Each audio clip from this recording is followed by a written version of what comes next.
I won't be long. My name's Allison Hughes. I'm from Lawyers Financial. We got this beautiful marketing piece. I'm just going to share it with you today.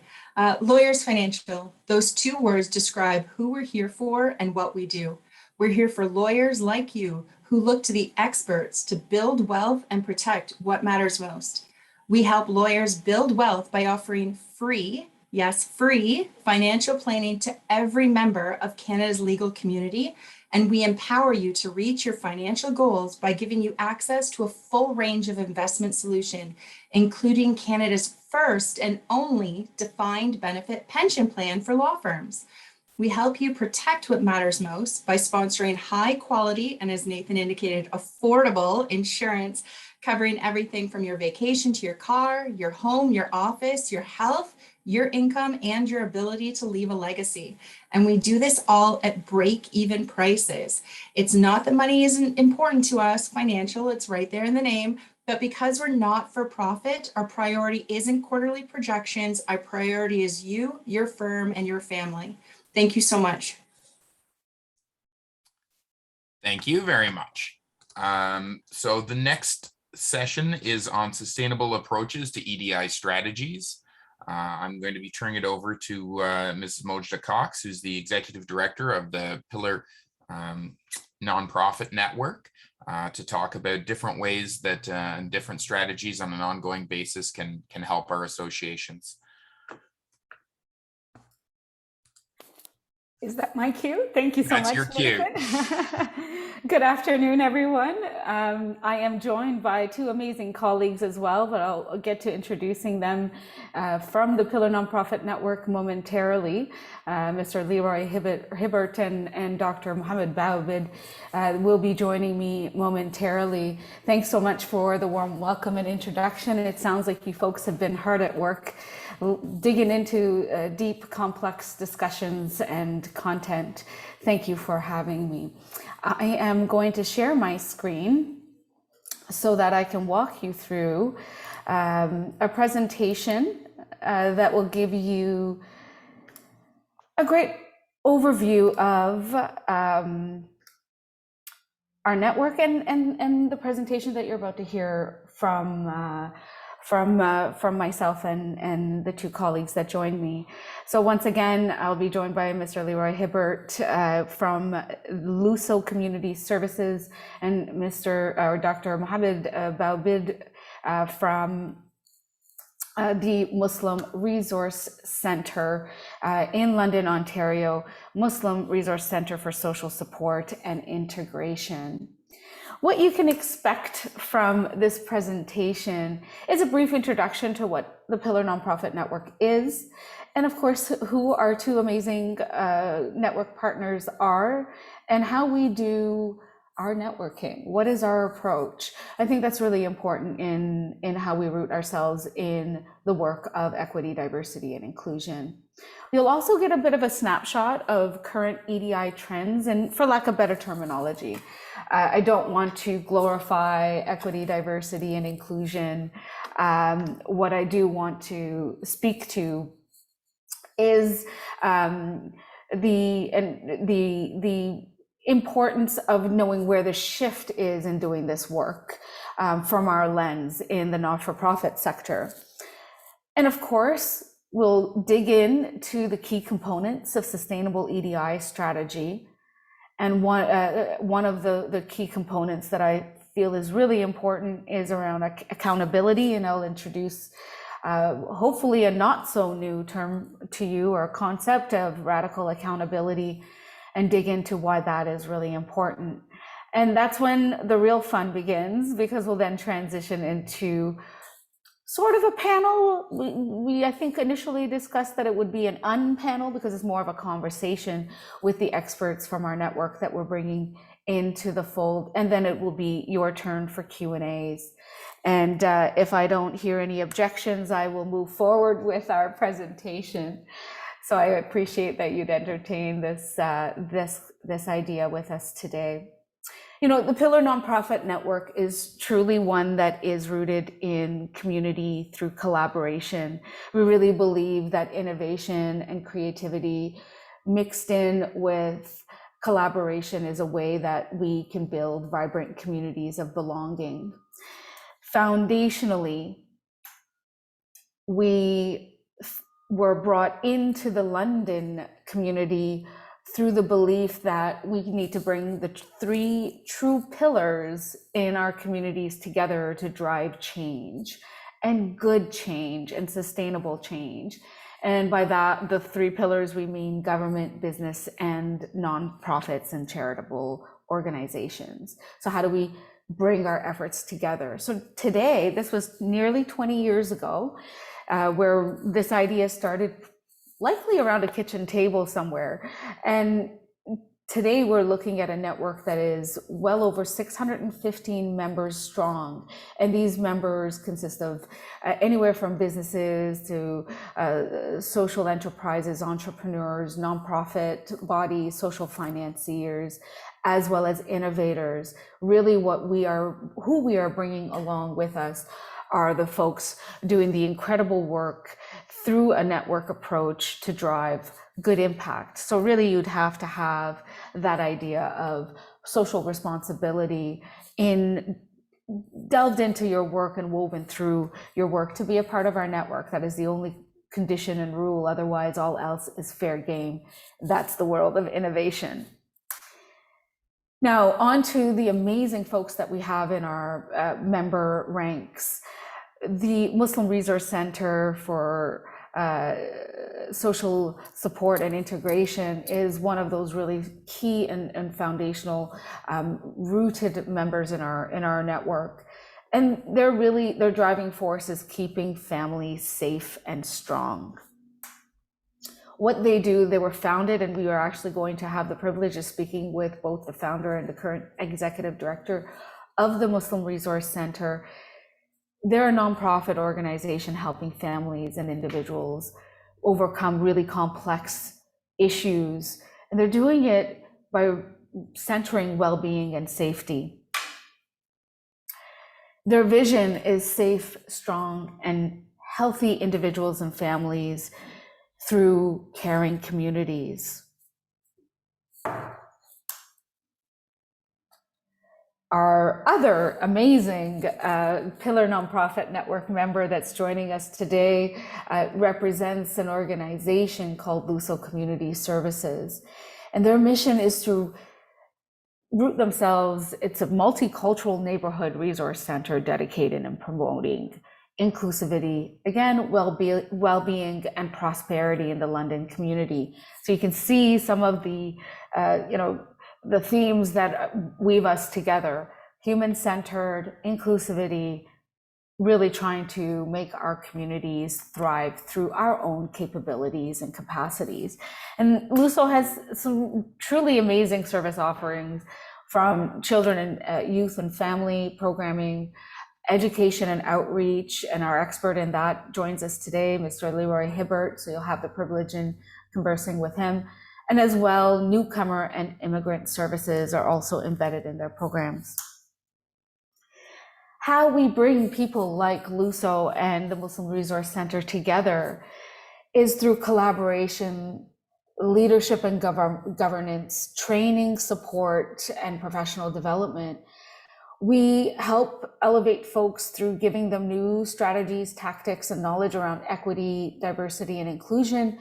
And we're really about storytelling and impact. And matter of fact, a shameless plug, tonight we will have our 15th annual Pillar Community Innovation Awards.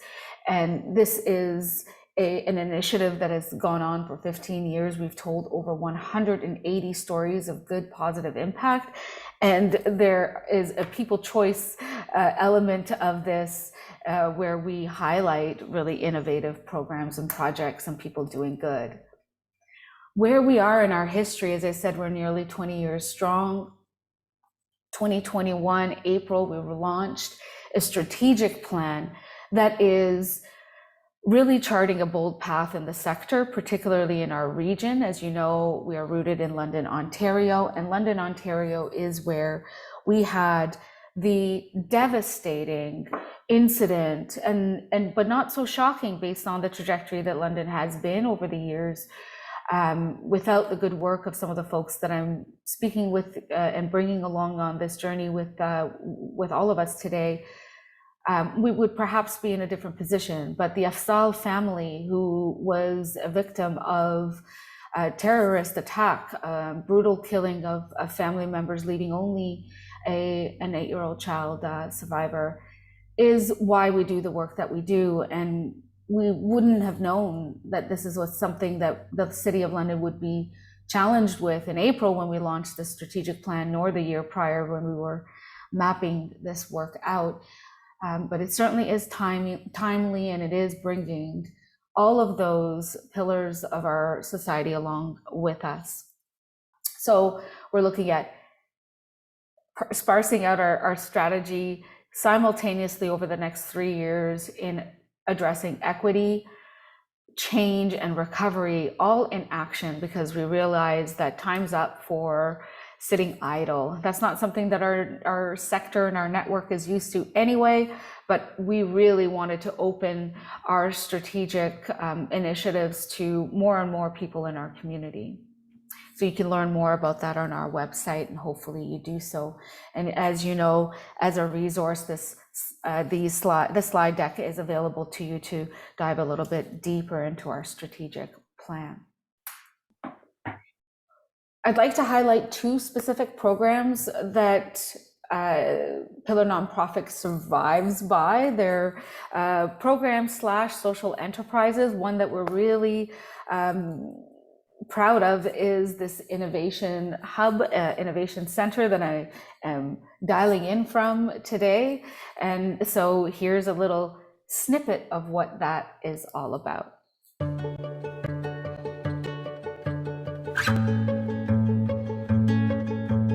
Innovation Works is more than a place to work. Innovation Works is a place I look forward to walking in the door every single day. I feel like I'm just in this hub of creative people, empowering each other and motivating each other to do big and cool things. It's the connections, it's the energy, it's the vibrancy. It is probably one of the warmest, most inviting, and just fun spaces. And the people are exactly that. They're warm, they're inviting, they're fun, and they're just great to be around. There's always so much happening. And I'm involved in all kinds of collaborations that I wouldn't have been if I wasn't located here. I'm used to having to go to places, to go to events, to network. Here I just have to show up and sit in my desk and the network shows up. I've met solopreneurs, I've met people who are for-profit companies, and it's just the collision, and I love that part. It gives me the freedom to be my own boss. It lets me work where I want to work. I use the shared working space, and it's great just to be part of the community, to be in a space that's quiet enough but active enough that I can get my work done. It's awesome in my opinion. There's this constant draw here to thrive, to connect, and to feel good about what you do on a regular basis.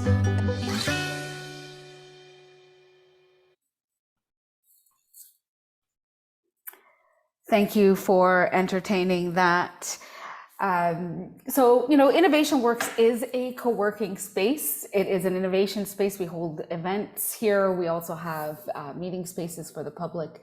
It's fully accessible with great amenities and pooch friendly on 2 of our 4 floors. If you're ever in London, Ontario, drop me a line and I'd be happy to host each and every one of you. The other... Sorry, I don't mean to interrupt. Yes. Your video didn't show, if that was your intention. Oh, I'm sorry. Are you not seeing my shared slide? I've tried to message you a couple times, but oh my word.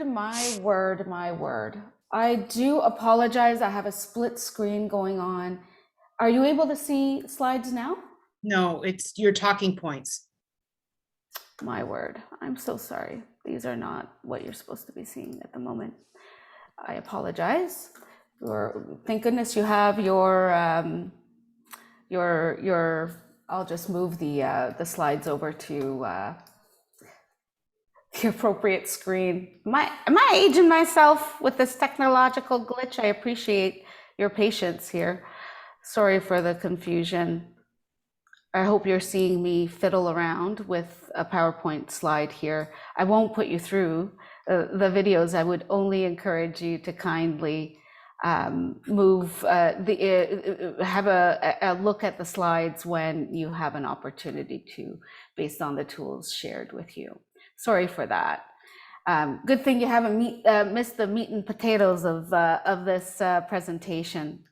My apologies.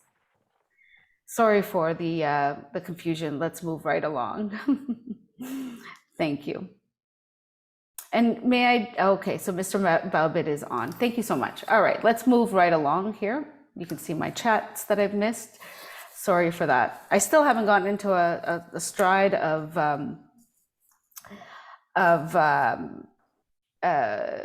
checking the chat and facilitating at the same time, folks. So if you have any pointers for me, feel free to contact me about that, not just coming into our co-working space, or do both. So are we A-okay with the slides at the moment, my friends? Yes. Excellent, thank you so much. So another service offering that we have, and I'll be brief about this, but it's really important for you folks to know as you're inquiring about how to implement powerful, sustainable, and impactful strategies around equity, diversity, and inclusion, is to understand who to tap for help. And one of the individuals that you can always count on is myself, through Impact Consulting and a great team of pillar colleagues who run up this social enterprise. We offer governance training. We have custom workshops. We follow the popular education model of delivery, so we're super engaging. There is some focus on social enterprise and social finance, which might not be something that you're really interested in your world. We are, in fact, known for our governance and equity and inclusion work, and how to do that in an innovative way. So keep us in mind, and on our website, there's more information about that. That was the building, by the way, that you missed in the video. Sorry about that. So on to emerging trends, and without sounding cliche about all of this, talking about equity, diversity, and inclusion being trendy, it's important for us to know how the shift in the work is happening, so in order for us to do the work well. And we hear the concept of EDI, equity, diversity, and inclusion quite a bit.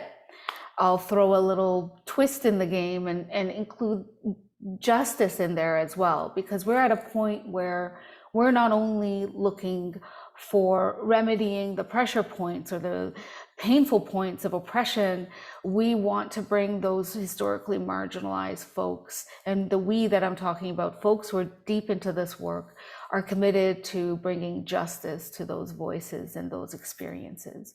So in terms of what we're learning about, where the shift is happening, I heard in the last panel the importance of understanding historical context. So you're bang on. That is first and foremost what the need is. And Indigenous Canada is an excellent course. If I could just put a pin in that, my colleague and myself are going through the journey of learning through that course and applying some self-reflection. So that historical context is really important in understanding why, to even imagine a future state in an inclusive communities, what could that look like? The focus is on belonging, because we know that communities of belonging are ones that thrive and sustain in a good way. We're shifting from a white-centric, so without focus only on the privilege, to shifting it to centering the voices of marginalized people, to centering the oppression, so that we can figure out how we can unlearn our way out of this as well. So as we learn what's going on, how do we unlearn? That's why that shift is happening. The focus has been on systems change, interestingly enough on EI, emotional intelligence, deeming to be far more powerful in this world than IQ. So it's, I'll get into that momentarily. Some elements of emotional intelligence are absolutely a requirement to do this work in a good way.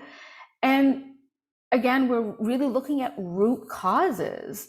And if we're looking at systemic issues, and what's the culture that we want to dismantle in order to build up a new one for true inclusive communities of belonging. It's dismantling the historic elements of and the legacy of white supremacy culture, dismantling that, and looking how that influences systemic discrimination and systemic barriers and systemic issues. So when we talk about, for example, oppression and racism and all other forms of discrimination being systemic issues, really having to understand that, and we'll get into that deeper in this presentation and conversation, that it's not inanimately just happening. Systems don't drive themselves, it's people who do so. And when we're talking about actions, we're looking at allyship differently. And I, perhaps in this space, using the term accomplice, I haven't found a better terminology for it. So if you do, please tap me. We really want to root ourselves in folks who will do the work with us, as opposed to driving solidarity only. Solidarity can only get us so far. Someone that can get deep into the work with us is who we need in this moment. And that's why there's a shift from, yes, we need allies, but we also need action-driven folks on our team. And that's how we've shifted to accomplices, which is an interesting terminology in this space. It just came to me now. All that to say, we started off talking about equality, quickly realized that's not going to work out. Now we're looking at justice in why we, as our focus as to why we want to do this work and why we're taking action. And we're not looking at representation anymore in a tokenistic way, even though sometimes it has to be through quotas to get us started off. Percentage quotas, like the government's rolled out 30-50 challenge of 30 racialized folks in decision-making positions, 50% being the gender divide at tables. Truly not inclusive to gender diverse folks, but we'll work with what we can. You're gonna see me check my chat real quick. That is commentary from Katie, thank you so much. So moving on to what we want to discuss a little further today. Back to this slide, tokenism versus placemaking, super important for this to happen, because we are creating space for the voices and perspectives that we need, not necessarily tokenistically wanting to appear as though we are in a place and time that change is happening. Does that make sense? Hoping I see some nods. Now, much of this work, when I had mentioned that emotional intelligence is one of those driving forces behind this work, is rooted in the fact that much of this work is also driven by trust, in building trust, in knowing how to be trusting, in knowing how to work with those in trust-based relationship when you're trying to create change. You know, if you're choosing to make something important to you vulnerable to the actions of someone else as a definition of trust, it is really important to understand that we also need to know how to take perspective. Empathy is perspective taking. How to do that? This is all rooted in emotional intelligence skills. So, you know, sometimes I'm asked, where do I start on a personal front, in a personal journey of learning and unlearning? I say, brush up on your emotional intelligence. That's going to be the key to making this work happen in a good way. So for me to quickly wrap this up so that I can transition into introducing my colleagues and introducing the panel discussion, I want to talk about what are the key components to a sustainable EDI strategy. Commitment. We need leadership to buy in and engage in allocating resources and defining roles and responsibilities and having a quasi plan organizationally. There has to be clarity in direction. Does your mission and your vision align with centering EDI? And if not, it isn't going to work if you have an EDI strategy and a strategic plan. That's not immersive, it's not inclusive. I'll be the first and hopefully not the last to tell folks that. Organizationally, you need these two things truly woven into one another. Data is also a really difficult challenge. However, it isn't impossible. So work through benchmarking some data, knowing so that you are able to know where you're starting from. Because measurement is important. I'll move over to that in a moment. You need guiding principles to inform how you're going to plan implementing a strategy. So develop those before you look to how the daunting task of carrying out the actions to do this work. And next, develop some common language around EDI fundamentals. Like, we need a starting point as a collective, or as an organization, as an association, as colleagues. And then that's when a framework can be designed. And we have to understand that a framework is the structure, that's underlying a system. It's an essential supporting structure. And your must-have areas of focus have to be itemized. So what I mean by that is the framework itself isn't the end. You need an implementation plan to support that framework. And that would be what the implementation plan will highlight is the strategic objectives and associated actions for implementation. So here you may have a public-facing document that would be a little bit less detailed, but you certainly will have a far more informed internal plan around tactics and measures that you would deploy to drive action. You also need measurables and a reporting timeline. This is a way to keep this journey transparent and also to know how you're doing. A lot of folks feel that the world of EDI is hard to measure, but I'll tell you, it's difficult for sure, not impossible. Lastly, but not least, we need to be radically accountable. And what I mean by that is a couple of really important pieces. Radical in its deepest etymological terms means getting to the root of the problem. So really not being surface level, driving change at the core cause. What I mean by radical accountability is the mechanism of being responsible and being able to articulate and be transparent about the actions that you take and the how around a particular cause or issue. So owning your actions, your thoughts, and your behaviors is a part of that, and being able to articulate them.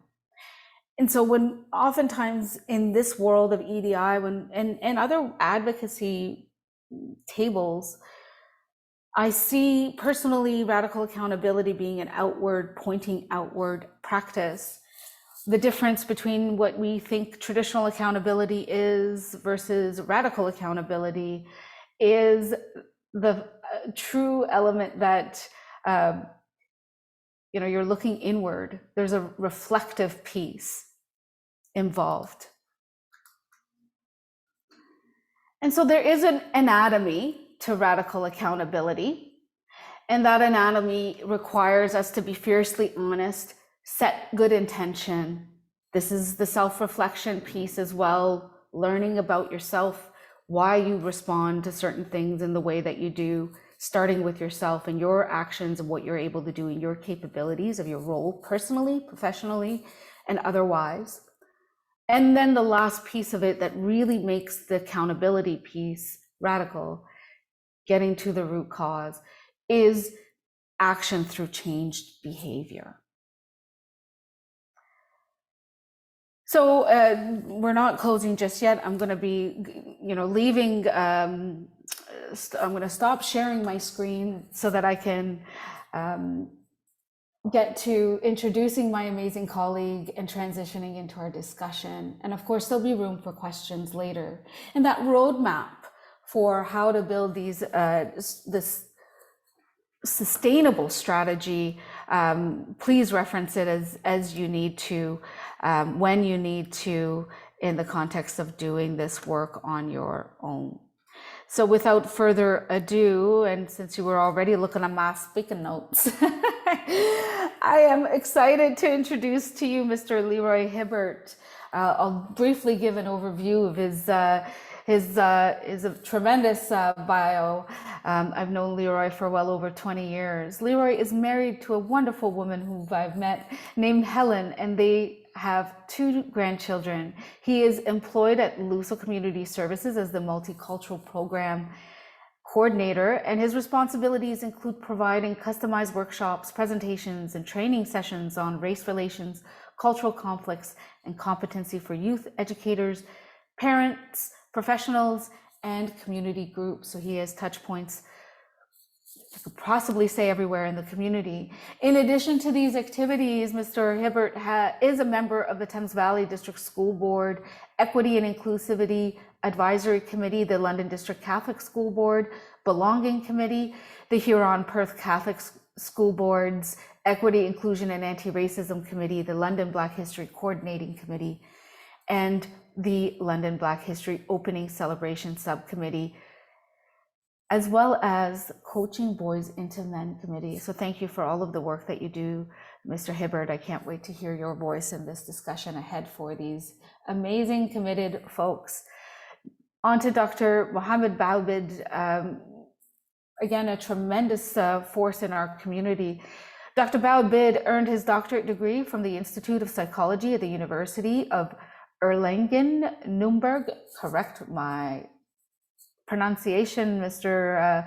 Baobaid, in Germany. He's the executive director and and one of the founding figures of the Muslim Resource Center for Social Support and Integration in Canada, and an adjunct professor at Western University for nearly 30 years.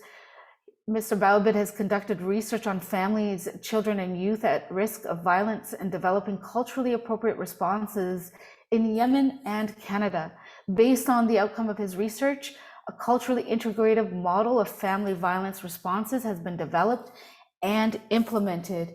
Prior to coming to Canada, Dr. Baobaid, was the head of the Department of Psychology at the University of Sana'a in Yemen.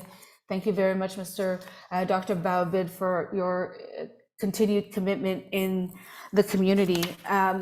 Shameless plug for you, because I've been learning so much, Mr. Baobaid, Dr. Baobaid. He's also the author of Enhancing Culturally Integrative Family Safety Responses in Muslim Communities. He co-authored this with Linda Ashbourne, and I will place this information in the chat for you as well, for you to look up. This is going to be the future of this work, my friends, a culturally integrative response. So thank you, both of you, for joining me today. How are you feeling, co-panelists? Are we ready to dive into some deep conversations? I think we're in a good moment to navigate some questions for this crew. How are we feeling, Dr. Baobaid and Mr. Hibbert? Welcome. It's okay, you can speak up, hey? Don't make me call on you. I used to teach, but I'm not there anymore. I don't do that anymore. How are we feeling? We're good? Yes, ma'am. Wonderful, wonderful, wonderful. So, here we are starting off this panel in a way that we want to dive into how do we build on the concept of sustainable EDI strategies. And I have a couple of questions for you. I am going to start with Mr. Baobaid and giving you a moment to have your opening statement or opening presentation for opening talk for us before we get into questions. So over to you, Mr. Baobaid, and then I'll punt it over to you, Mr. Hibbert. Thank you.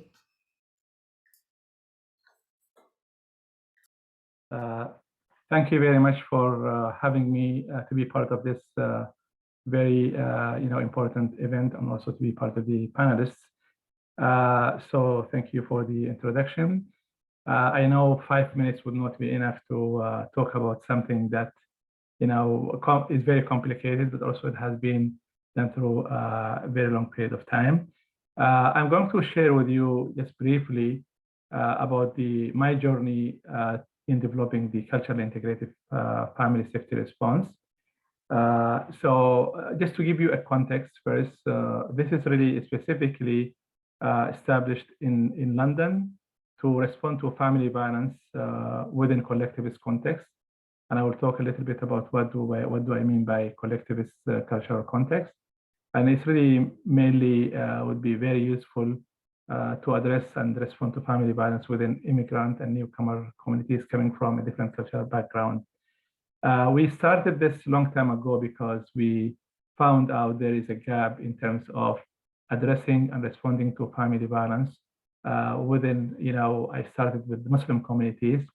And when I say about, when I talk about responding, which really means we need to find really culturally meaningful ways to address the safety of women and children who would be vulnerable to violence in the family, while taking into account their lived reality, the broader context, including the role of the family, the role of men, and the role of the community in general. So that's really a fine line to walk on, but I think it's our collective responsibility to make sure that our responses should be, meaningful and not just really assuming, this way will be more helpful to those who maybe experience violence in their families.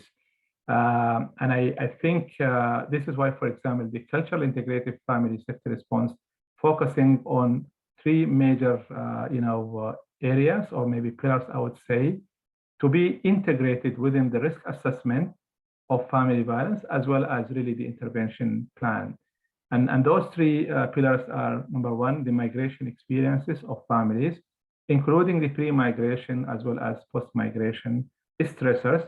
And we know we talk about pre-migration trauma, but also we talk about pre-migration, post-migration stressors, which really means that people who come here, experiencing culture shock, but also maybe experiencing so many other stressors because of unemployment, underemployment, or any other, factors that impact their integration journey in Canada. So when we do our assessment, we need to take that into account, and we see how this migration experience would impact the family dynamic, gender relations, gender expectation, and maybe also to what extent that could maybe represent a risk, as well as also a protective factor. So when we talk about those factors, we don't really just look at them as risk factors, but also look at them as strengths, and look at them really also as strong sources of resources to support, those who are really in need of support. So the other pillar is culture, and then in particular, I'm talking about the collectivist culture. Within a collectivist culture, the role of the traditional role is key rather than really the individual rights.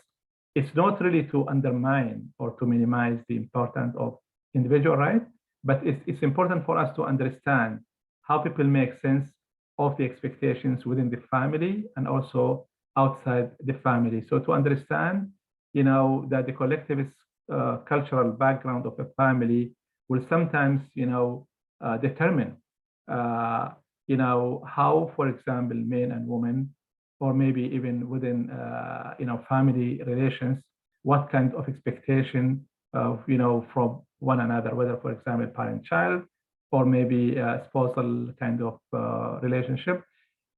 It's not really to accept that, but it's really important to understand so that any assessment that you would do, or maybe any intervention, will help you actually bring the context that make more sense for your, future work with these families.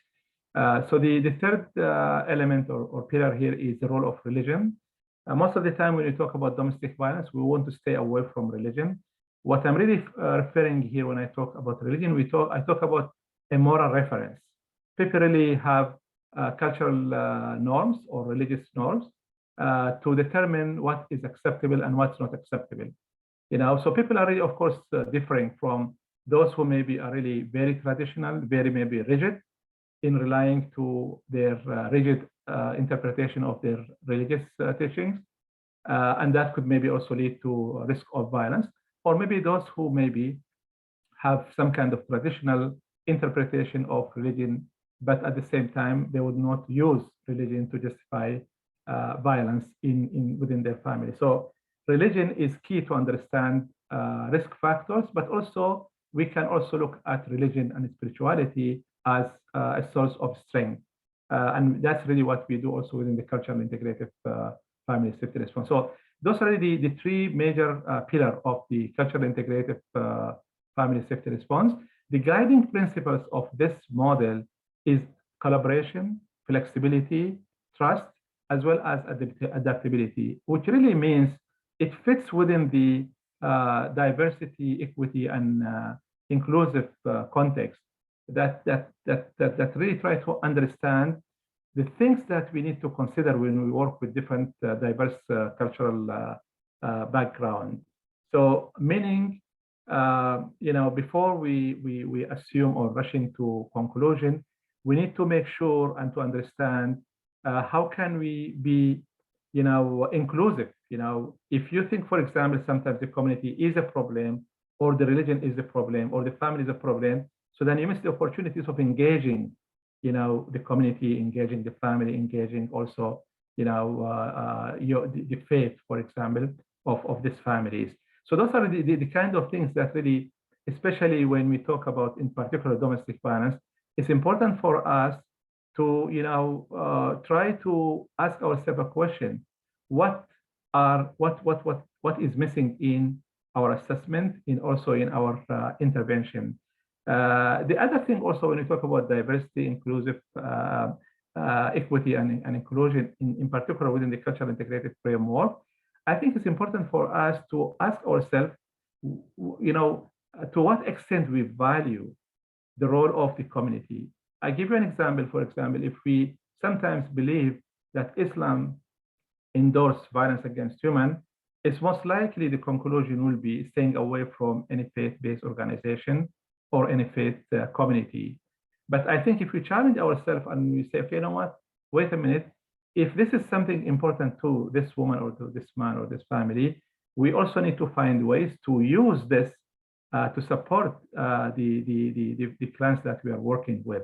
So those are really some of the main factors or aspects that explain what's the cultural integrated framework. I know it's not enough, but I'll be more than happy to answer any question as we are moving. How am I doing with the time? You're doing excellent. Thank you so much. I appreciate it. We're going to dig a little. You did wonderful. Thank you so much, Dr. Baobaid. This is a great opportunity, point to punt it over to Mr. Hibbert so that we can hear the perspective of, interestingly enough, Leroy is bringing in well over enough experience. I will let you speak to that, Mr. Hibbert. But speaking to specifically your experience at the community level, youth perspectives, your journey, over to you. What's your why and how? Thank you, Mr. Hibbert. On to you. You're so welcome. Thank you so much for having me, and for the audience, I thank you so much for being here. As Mojdeh just basically mentioned, as far as a brief introduction, as you know, my name is Leroy. I was born in Toronto, raised in London. I came to London when I was 4 years old. My mom and dad are from Kingston, Jamaica, Kingston being the capital of that particular nation. And so most of my life has been spent in this wonderful city called London, Ontario, which is quite interesting. And going to school, elementary school, going to high school here, going to post-secondary, it wasn't as diverse as it is presently right now, which is quite interesting. And things are changing for the better, which is great. Although we do have some things that have taken place within the confines of the city that has been quite destructive to a large community. You know, every person in life, no matter who you are, what nationality you're from, where you live, the language you speak, every person has two educations, that which is given to them and that's that which they give themselves. And, you know, Coretta Scott King was a very wonderful and interesting woman, and she still is. You know, Coretta Scott King was actually married to a man named Dr. Martin Luther King. They have 4 children: Yolanda King, Bernice King, Martin Luther King III, and Dexter King. And the oldest King member, called Yolanda King, just recently passed away. And we hear a lot about Dr. King, who was born in 1929 and died in 1968 in front of the Lorraine Motel in Memphis, Tennessee. So you hear a lot about this man, but you don't hear a lot about her. And she said the greatness of a community is most accurately measured by the compassionate actions of its members. So for myself personally, I actually work in an organization called LUSO Community Services. And my position is the Multicultural Outreach Program Coordinator. So primarily I work extensively in schools, in the elementary and the secondary panel, and also post-secondary, and also in the community as well. And so I do a lot in this area of race relations, cultural competency, cultural humility, cultural grace, understanding people from different walks of life, and try to what's called build bridges, if you will, and try to help people with their narrative and understand that they're going through difficult situations and circumstances, and how to help them through that. Primarily in my journey, I won't get too heavy into this because I know time is of the essence. In my journey as a person of my persuasion, I have encountered in this work a little bit of resistance, if you will, or we'll say comments that have been made, microaggressions. Not to accuse or criticize people that do not look like me, but at the same time, it's quite interesting what I hear and what I experience. You know, it's very interesting. One of the schools that I was at pre-COVID, I went to an elementary school, I believe an elementary school, to do a presentation. And not to presentation, actually, to meet with the administration. So as I walked into the school, I saw the administrative assistant at the desk. I said, "May I speak with the principal, please?" And she was kind and very, very nice. And she said, "You just have a seat, he's finishing his lunch." So I said, "Not a problem." So I sat down and thought in my cognitive domain, what do I need to tell this gentleman? Because I do not want to waste his time because he's quite busy overseeing an entire school. So I walked up to him and I looked at him and I shook his hand and I said, "Hi, my name is Leroy Hibbert. I work at such and such organization. We have some programs. Want to know if we can do our best to support the great work for the most part that you're doing." So the principal of the school looked at me and he said, "You speak really good English. Where are you from?" And then he asked me if I played basketball. So I didn't call him a racist. I didn't accuse him because he had his own narrative as well. So I just look at that as a teaching opportunity for myself. And hopefully his encounter with somebody else that looks like me will be a little bit different. So in essence, I mean, the idea of education is very critical. But I think at the same time, just to add to what you wonderful folks have experienced and also been a part of today, Nelson Mandela, just to paraphrase, he said, education is the most powerful weapon you can use to change the world. And I thoroughly agree with that. But then there's also another woman that I met, wonderful woman from South Sudan. And she said also, to add to that, education is also the most powerful thing that you can use to destroy the world. So education in and of itself does not change circumstances or narratives or situations, but it's the application of what you actually know in the right way that will help build community, provide equity and understanding from people from different walks of life. So, I mean, with that, I'll just turn it back over to Mojdeh, and we got things to take care of. But thank you so much for allowing me to be. Thank you, Mr. Hibbert. And so I appreciate the framing and the lens as we transition into our version of a panel. You know, I had my first question, and maybe Leroy, since the spotlight's on you already, may I ask the first question to your direction first, and then Mr. Baubit's, Dr. Baubit, the same question to you after Mr. Hibbert. In your opinion, how can organizations and groups translate a strategy into action through an impact-driven plan? So they got the key components in 5 minutes. So let's, you know, how can they really do this through an impact-driven plan? I think it's honesty, you know, as a starting point, and acknowledgement. You cannot change what you do not acknowledge, and you cannot live beyond what you've been taught. So many times, if you don't know any better, it's very difficult to do better. And having vision. Vision without action is a daydream, but action with no vision is a nightmare. So this idea about understanding because I work from a racial and a cultural lens, although equity includes a lot of different things. That's sort of the lens that I'm coming from because of the work that I'm experiencing. When you talk about racism, we have to see racism as being, it's almost baked into the consciousness, the collective consciousness of our nation. And we've known it and recognized this through First Nations, Métis, Inuit, the unmarked graves. I mean, the lens spans far and wide. You know, we had these things that have affected people and communities in very negative ways. So, and just to add to that as well, establishing clear goals, which is very critical. Establishing clear goals. And your strategic planning must center on understanding the narrative and not controlling it. So that's when we bring people with different voices into the conversation that can help build and sustain an organization in a positive way. Ooh, that was a good one. That last line right there, so many mic drop moments here. I can't even keep up with the quotes that I would derive from your presentations, Mr. Hibbert. But that last piece around understanding, not control, is so important, because that is what control is. One of the most I think obvious legacies of colonialism that has set up some of these systemic barriers for historically marginalized people and groups. So that's so powerful. Thank you for sharing that. And I'm gonna have Mr. Baobaid also added to the spotlight so you can see him clearly. My apologies for not being able, not thinking of doing that earlier. Over to you. How would you answer this question, Dr. Baobaid?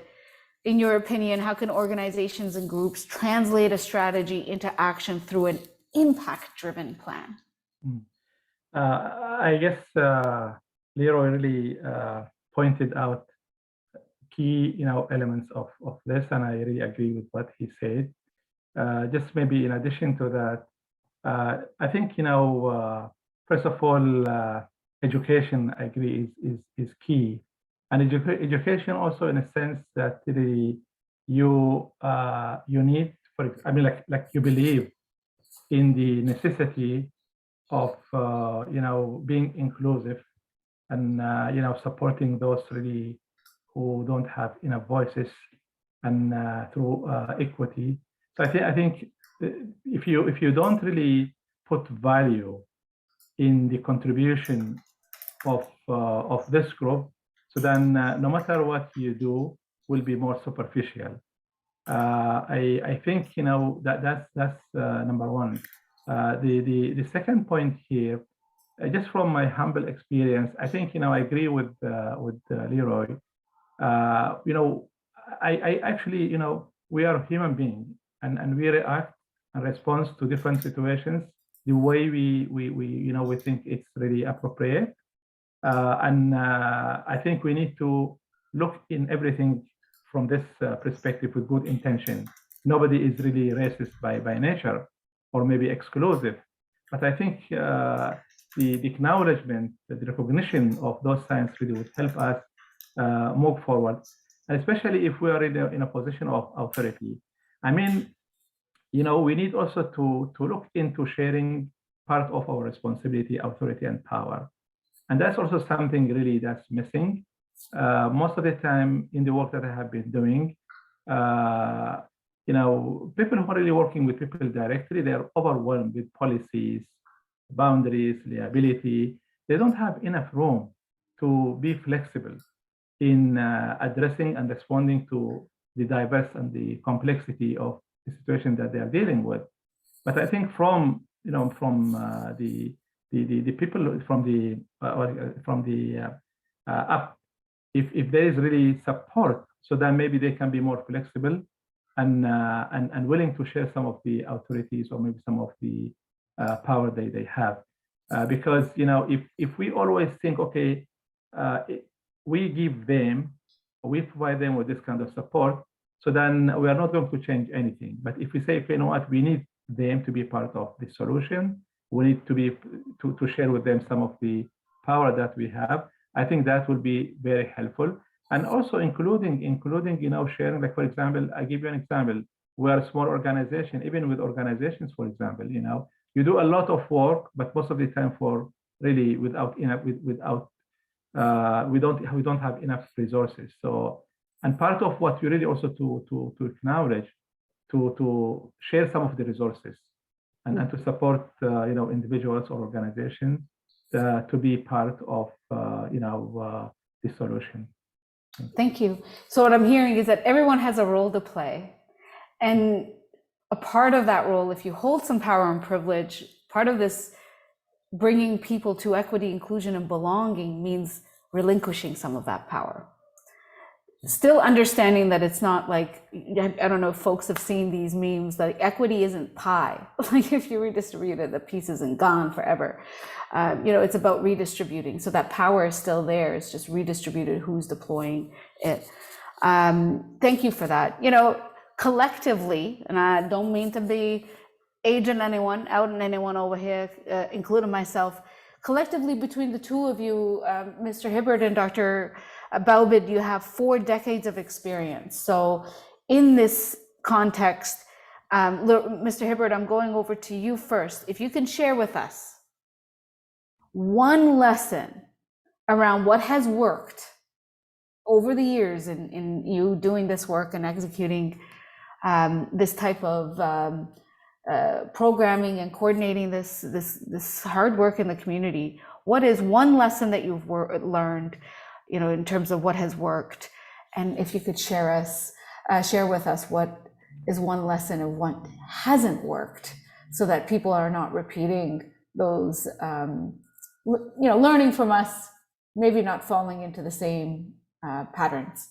Over to you. Oh, I appreciate that. One lesson that has not worked is assuming assumptions that people sometimes do make consciously and unconsciously with people that are from different cultural backgrounds, if you will, and different racial backgrounds. And I find as well very quickly, the idea of race and culture are very different, but I think many people conflate the conversation and they think they're one. So you can actually be from the same racial category and be from different cultural groups.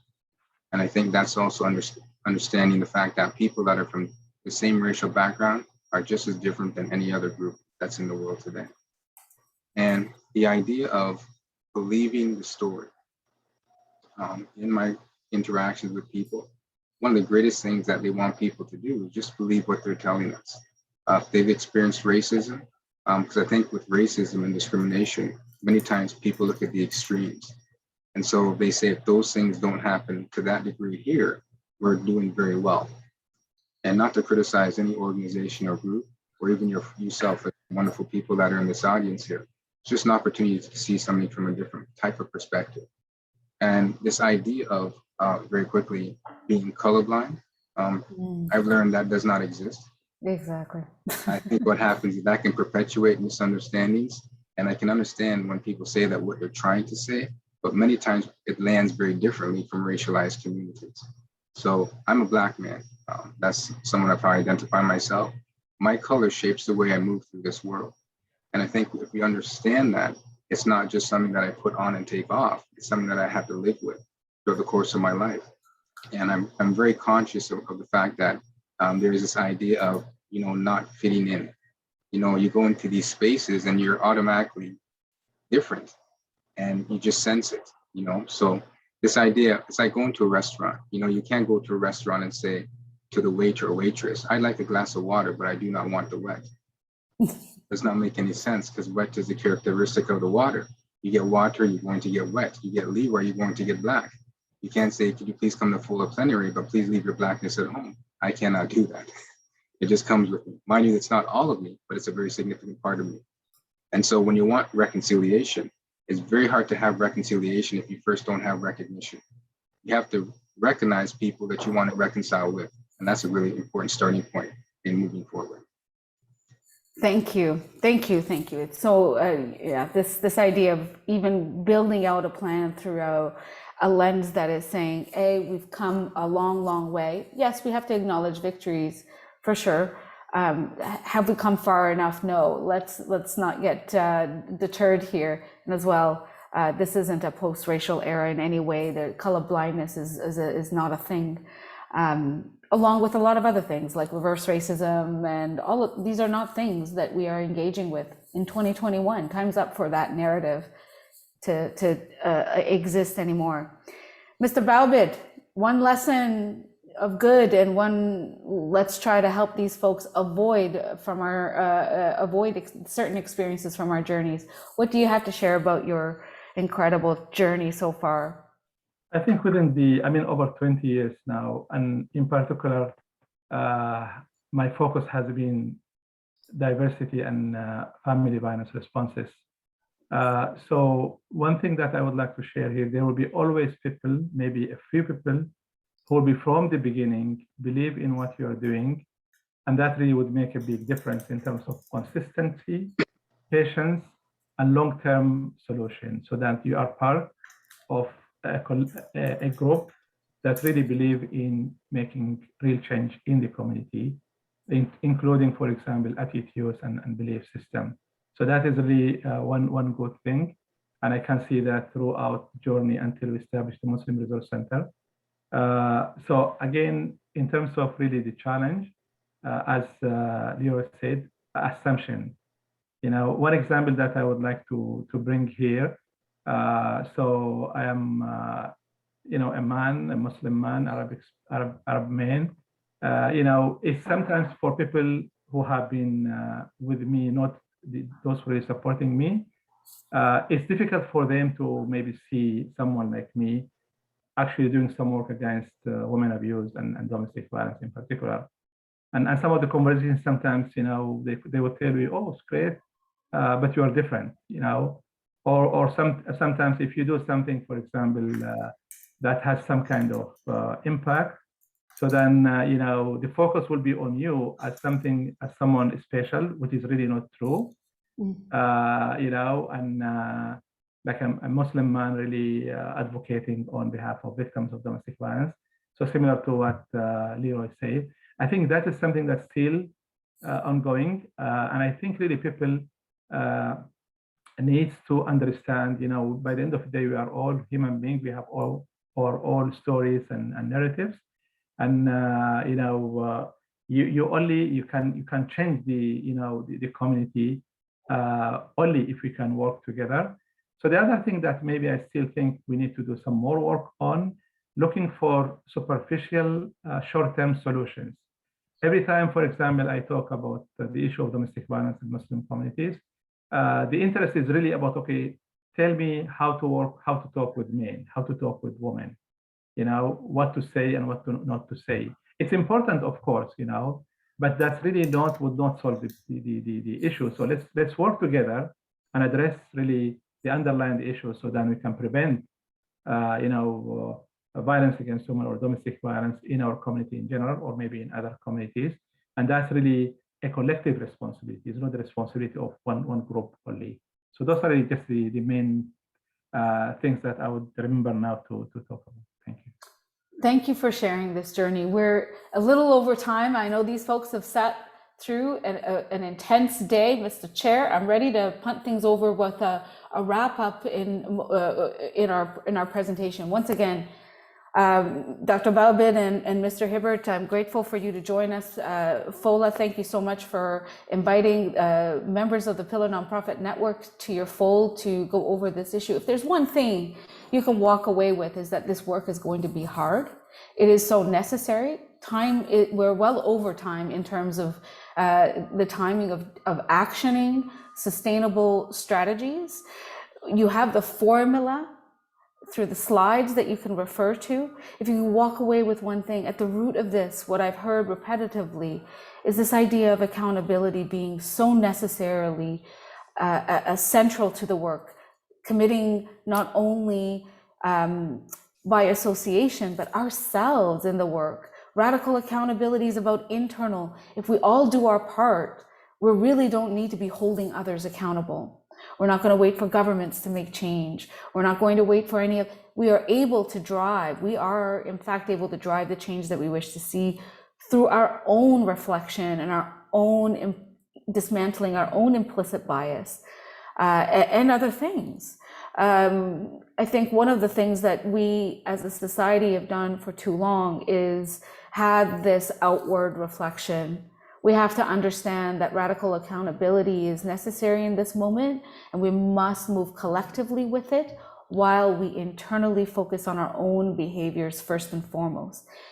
These oppressions exist because there is a legacy of colonialism, a legacy of anti-Black racism in this country, continent, and beyond. And so these are systemic issues. Without radical accountability, we would deem systems as inanimate, as though they're just floating around, perpetuated on their own. They're driven by people. We are the people. Let's be radically accountable. Thank you very much. Thank you. Thank you.